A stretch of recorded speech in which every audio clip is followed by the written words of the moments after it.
Hello, I'm Carlotta Hamilton, Wilmington's longest serving librarian. And today I'd like to talk about pronouns.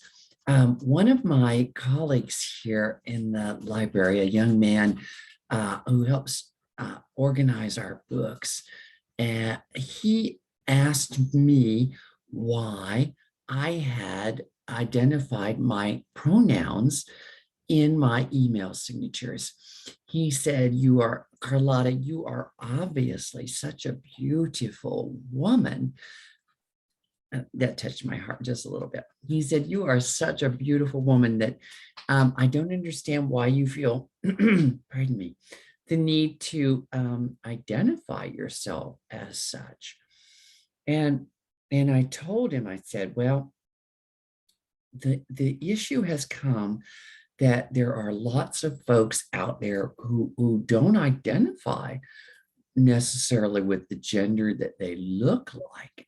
And so they don't like it when they are misgendered. And so they put these kinds of things in their email signatures or their text message signatures, that sort of thing. And they might even ask you in person, of course, to identify them by their pronouns that apply to their lives. And so I would like to just talk a little bit about pronouns because he also didn't quite understand this whole they, them business. And he wanted to know, he said, I was taught in English that that's just not correct. And I'm having the worst time getting past it. And I said, I understand. Carlotta Hamilton herself had the same kinds of struggles. I am a librarian, for heaven's sake, and the lexicon of the English language is very, very important to me. So I've had to do a lot of struggling and to embrace this new trend of gender identification and usage in the English language. So I don't know if the French people are adapting their language because it's all about feminine and masculine. I mean, the tables are feminine, for heaven's sake. I don't know what they do with that. Is it a they table now? I don't know. But I digress. I'm sorry. But here in the United States, where we are doing this, where I know we're doing this, there are two kinds of people. And they are, and you'll hear these acronyms a lot sometimes with the trans community. And I'm so sorry. I am just having a little frog in my throat. Well, we were in the stacks when he asked me this question. So, pardon me. So they are assigned male at birth, or AMAB, and assigned female at birth, AFAB. And then you have a third group of people. Those folks are known as intersex. And they were lucky enough to be born with both sets of genitals. I can't even imagine how delighted I'd be with such a thing. I'm happy with the genitals I was born with, but my heavens, it'd be fun to play with somebody else's. Did I say that out loud? I'm sorry. So we'll go back to the, primarily we're dealing here with the as assigned male at birth and the assigned female at birth folks. But also the intersex people may be wanting to be called they as well because they don't necessarily fit either one of those categories, do they? So that's where the they, them comes in, is folks don't feel like they really fit into either side of the category. They could, like most people that we know, identify as they were born, assigned male at birth. Gentlemen present themselves in a very masculine way, and the assigned female at birth present themselves in the very feminine way. So And then the intersex group, they could present either way. It just depends um, how their hormones work themselves out in their bodies, or whatever, if they're on hormone therapy or they've had some sort of adjustment to force them to one side, which was a choice that was made for a lot of folks when they were born, and may still be happening. I'm not actually up to date on whether that's still occurring for a lot of folks or not. But I will have to look into that because it is something I'd like to know about. So we're used to the folks who just, they know who they are. They were born that way. They feel that way. They feel they were born a man. They feel like a man.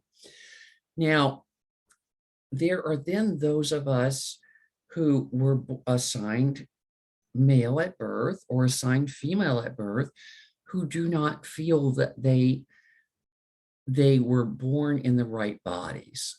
They feel like they should have been born as the opposite gender.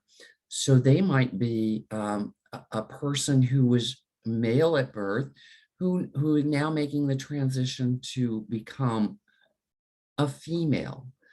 And that might be surgical in some cases, it might be hormonally in some cases, or it might not be any of those things. They might simply just decide to identify as female or male, whichever side of the gender binary they're on. And then there comes the next category of those two people, which is the non-binary trans person. Now, the non-binary trans person feels that they don't belong in either one of the assigned gender categories. So they often present themselves as both male and female, or sometimes a combination thereof. So they're probably the most confusing for the folks who think they're normal. Nobody's normal, for heaven's sake. We all have our own idiosyncrasies and differences. If we were all the same, it would be a horrible world to live in, don't you think? But I'm sorry, I'm interjecting my opinion here rather than just educating, which is my goal. So these folks, they might even spend a majority of their time in reflecting as a particular gender, either male or female, however they feel comfortable that particular day. And Carlotta Hamilton even feels some days like not wearing a sweater and wearing a little something, a little off the shoulder, show a little skin to the young man wearing their Axe body spray.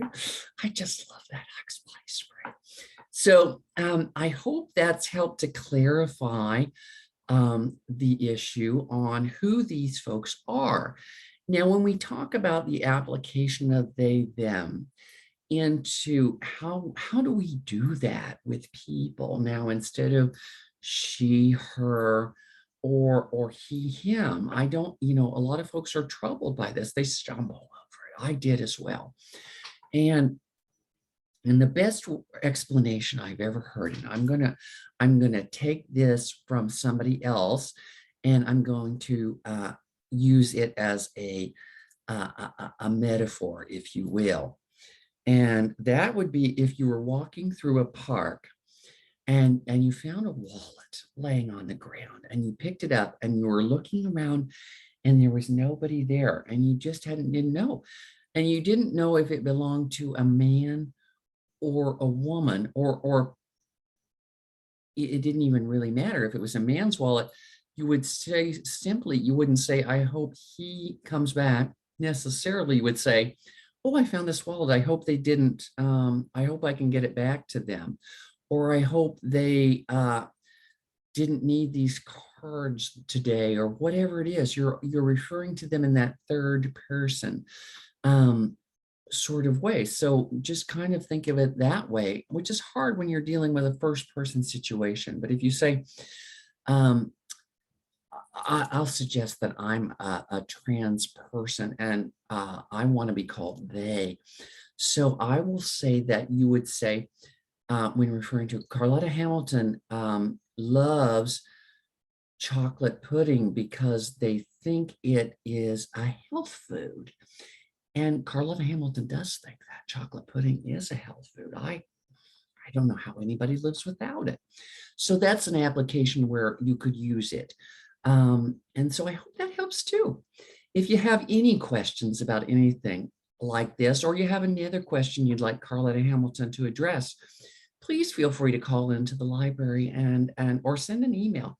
And I'll be happy to do the research for you and let you know and help other people to know, because if one person has the question, a lot of people have the question. So that's it, folks. I hope you have a beautiful day, and I'll see you next time here at the library. Bye now.